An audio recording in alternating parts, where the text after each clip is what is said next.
My kickboxing coach used to say to me, I used to come in the gym, he said, what do you hate the most? I said, I hate running. I said, okay, you're going running. I said, why? He goes, because whatever you hate is what you need.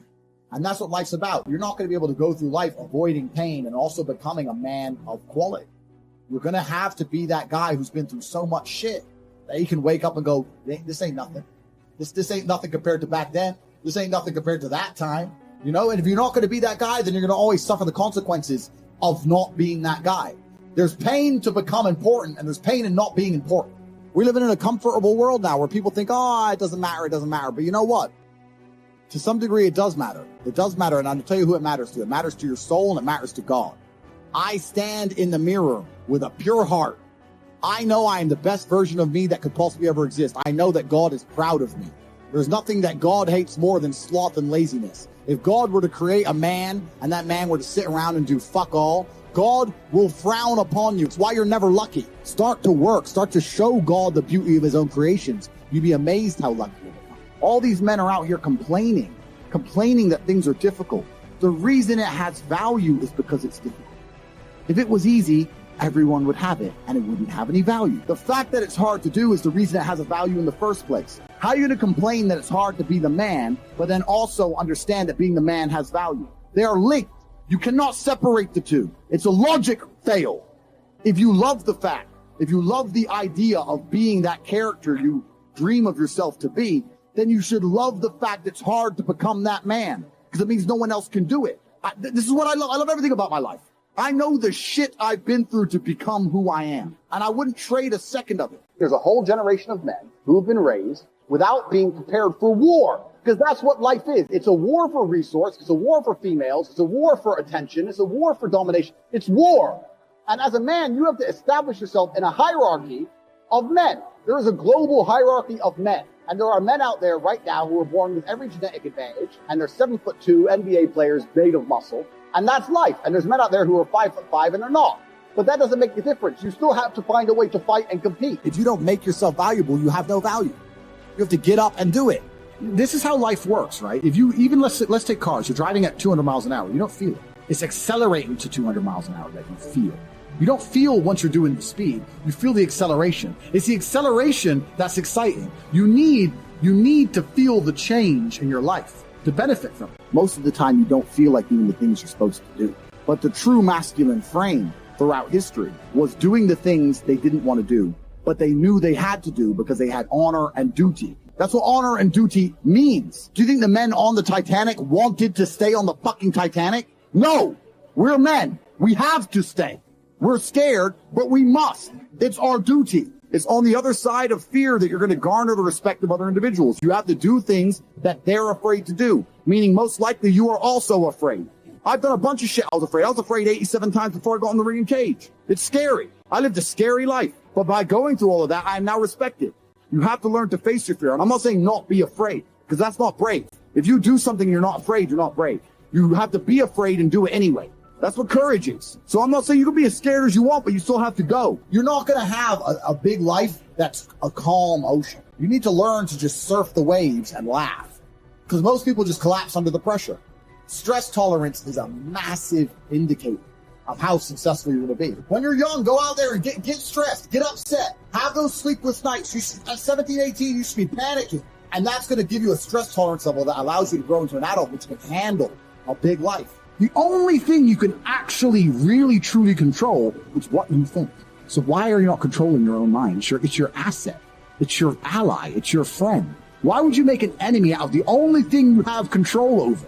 I refuse to do that. It doesn't make sense to me. You don't even need to be brave enough to become brave by yourself. You need to be around men who are already brave. Everyone else around you, when you say you feel a certain way, if they don't check you, then why are you hanging around with them? When men get together, there's a magical force that makes us feel brave, makes us feel powerful. So when I talk to these dudes, like, oh, but you know what, Tate? Yeah, I agree, but it's hard. It's hard. Of course it is. It's supposed to be. And if you're not cut out for it, then fuck off and live a normal existence and die. Letting other men enjoy the spoils of being a man and fucking die. If that's what you want to do, just sit there and exist, fade into history unremembered. That's your decision. Names a single attribute for masculinity which is going to come from a place other than trauma. I talk about this all the time. People say I've had a traumatic life. So well, then you're very, very fortunate. You had a traumatic life. Now, you may have misused that trauma. You may have misplaced it. You may have accepted the matrix telling you that you now have an excuse to fail, as opposed to using it to grow. But every single man of value went through trauma, and they went through pain. It's going to be painful to get strong, painful to get rich, painful to become important. It's going to be painful to become good with women. Your hearts get broken a bunch of times. You have to be prepared for the pain. If you're not ready for pain, you're never going to be in pain. This is down to you. And listen, you may feel fired up for 10 minutes after this little talk. You're not going to feel fired up forever. You need to put systems in place. You need to get discipline. You need to get an atmosphere of people around you who are going to keep you accountable and not make it easy for you to continue to be a fucking nobody. And then you're going to fix your life. Otherwise, you're going to stay a nobody. That's your problem. It ain't mine. What you can't do is devalue yourself or your attention in any way. What happens now in the modern world is that men's attention no longer has value. In the 1950s and 60s, if a girl got the attention of a good-looking guy, it meant something. Because how many times can she get the attention of a good-looking guy? She walks down the street, whatever. In the world of Instagram and Facebook and social media, a girl's getting blown up. So what does your attention have? Your attention has no value. So the way you give it value is, one, becoming a higher value man. But another way you have to make sure your attention has value is you don't throw it away, because it suffers from inflation like anything else. And this is how you end up with guys who are buying presents, taking girls on holiday, doing everything for them, but their attention is so low value that it means less than one text from me after 3 months. Being smart, being witty, all these things help. But this is the reality of life as a man, is that you have to build your value. People say to me all the time, oh yeah, Tate, you get girls. I said, I got girls because I became a kickboxing world champion. That's thousands of hours in the gym. I wasn't born with some magic. I wasn't born with some tool. It's like, I had to do it myself. So you have to build it as a man. This is just the unfortunate reality. If you're not prepared to do any work at all, you're going to suffer. So you can't hack. You can't hack having a personality. You can't trick a girl into thinking you're something you're not. If you want a woman to really respect you, then be a man worthy of respect. It's really that simple. And on top of that, one of the easiest ways to be a man worthy of respect is to refuse to take disrespect. You can be nice to women. I'm not saying don't be nice. The idea of being nice in and of itself has no value, because nice is something which is intangible. Nice is something that can be fabricated, right? You or I can go out there and be nice. We can be nice to people we don't like. Anybody can be nice. So if there's no scarcity attached, how can I have a value? Something like status is very hard to fake, right? Something like that Lambo is very hard to fake. All these things are very hard to fake, but nice can be faked. But the point is, when a guy comes along trying to be nice, I think women instinctively kind of look at you and go, look, you just met me. You don't know me. And you're being extremely nice to me. And that, to a degree, I think warns them. That's deceptive on some level. I think that's the reason they're semi-repulsed by it. If you knew me an hour ago and you're being all nice to me, what do you want? Well, we know what we want. She knows what we want. Yeah. So the whole thing just looks fake. It doesn't look genuine. And integrity and being a genuine person is not just something that women respect in men. It's something that people respect in other people. So it's good when a woman meets you to know you're a genuine individual, a nice guy. There's a huge advantage in life to being likable. That is a skill that most people should cultivate, being likable. In the real world, the people who dislike me are people I've decided it's okay for me to dislike. Or pure violent haters, which every man gets, right? But if I'm in a conversation with somebody and I want them to like me, I have a 100% success rate. I know how to make people like me. I know how to be a likable person. The only resource you have is your attention. And the reason it's so difficult is because now women get so much attention for no reason. Then why does your attention have value? You have to put value on your attention. So then how do you put value on your attention? What did we talk earlier about how trauma can mold you? Trauma can be a fantastic thing. Heartbreak, depression, sadness. These are all fantastic motivators. I'm telling you why they're a fantastic motivator. You go to a guy who's heartbroken, he has all the motivation in the world to send 300 text messages. He has the motivation, he's putting it in the wrong place. That's 300 cold emails you could be sending to someone to pitch a business. That's a lot of money you could have made. Yeah. Life's going to hurt you, and how you use that pain is completely not really up to you. You can use that pain to galvanize yourself as a man and become a better man you've ever been. I'm not saying that I'm only successful because of some chick. I'm saying that every single time that I was heartbroken, I never wasted a second. I was never wallowed. That's what I'm saying. True trauma's going to come, pain's going to come, and you have to use that in a constructive way. I'm not telling you to tell him to avoid the pain. I'm saying that when it comes, make sure it's used in a constructive way. And still to this day, that's all I would ever do. If something bad happened to me and I got really upset, I would find the most constructive possible outlet. And that's a conscious decision. You have to have the emotional control to make a conscious decision in that direction. But I think another side of it is you need to be uncompromising, and you need to be uncompromising in a very positive way. So I always say to people, I've never been in the friend zone in my life. And the reason I've never been in the friend zone in my life is because I'm very clear about my intentions. Mm-hmm. I think you're beautiful. Oh, well, we're friends. Well, no, we're not. So are you coming on a date with me or not? No? Okay, goodbye.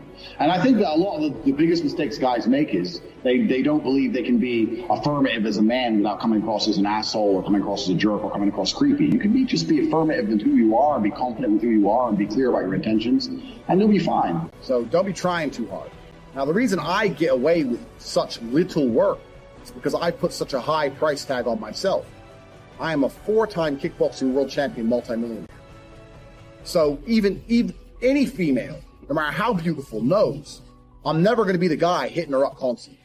I'm not going to be the guy she can call and I'll always answer. I'm not going to be the dude who will give her lips to work. She knows I got shit going on. Remember what I was saying earlier to you about how I've never struggled with females because I never focused on the females. These other game books and Roosh and all these idiots. Worry about yourself. Get yourself straight. And when your own shit's straight, you got yourself together, females are an added bonus. If you go up to 1,000 girls, you get 5 phone numbers and one might fuck you. Yeah, I'm sure that's absolutely true. But so? You're going to spend your life, instead of becoming rich, instead of becoming strong, instead of becoming smart, you're just going to fucking run around a mall, approaching girls, day game. It's garbage. It's for children. All that is for children. I focused on myself. And that's how I've managed to attain the highest quality females. And also not attain, retain. And sometimes that's difficult. Let me tell you something. She might be talking to a real G. If she's talking to me, you're going to struggle to make her like you more. It's true. I have more tangible assets, more physical, financial, and mental assets. Plus, I know the game. Sometimes you're outclassed. That's how it goes. Sometimes you're just outclassed. That's how it goes. It's another thing you can't really control. But what you can control in those situations is that you don't make her lose respect for you. Keep your honor about it. If you're going to lose the game, there's 2 ways to lose it. With honor and without honor. So you have to have a system in place that's going to allow you to escalate and elevate your conversations and elevate and escalate your relationship and her interest level in you. If you're going to sit there and just message girls, you might be on lockdown for the next 6 weeks. Every day, how are you? Fine. You? What are you doing? At home? You? Home? So you got to have a little bit more strategy than that. You know what I mean? But then you have to understand, you're always in competition with other dudes. If a girl is messaging you, she's messaging 20. So why does she like you and not the rest? I mean, it's not easy as a man nowadays. It's really not easy as a man. It's getting harder and harder. I'm not saying that you can't get hot girls. I'm just saying that the hot girls are certainly aware of their worth. And Instagram gives them unlimited dating pool. Like, one of my girls has 69,000 followers on Instagram. Her Instagram account's on my phone, so I can see it anytime. And she gets a message every 6 minutes, maybe. And she's had messages from verified NFL stars, Chicago Bulls, all this. So, like, if you're a hot girl, like, if you ever feel lonely, you click your Instagram inbox, you scroll through, and you decide who you want to reply to. You know, like, these girls are never lonely, and they're never not talking to someone. And this is the element that most men forget, and this is something I try and drive home in the PhD course. The reason it's so hard for a man is you're not trying to make her like you. You're trying to make her like you more than she likes the guy she was talking to before you. Yeah. So you're always in competition all the time. Yeah. And the competition as a man is near unlimited, and that's something you have to keep in mind. You have to be on the ball, and you have to be ruthless with it. You've got to have your game in check. And you can get to a point where if you're really smooth with it, it gets easy.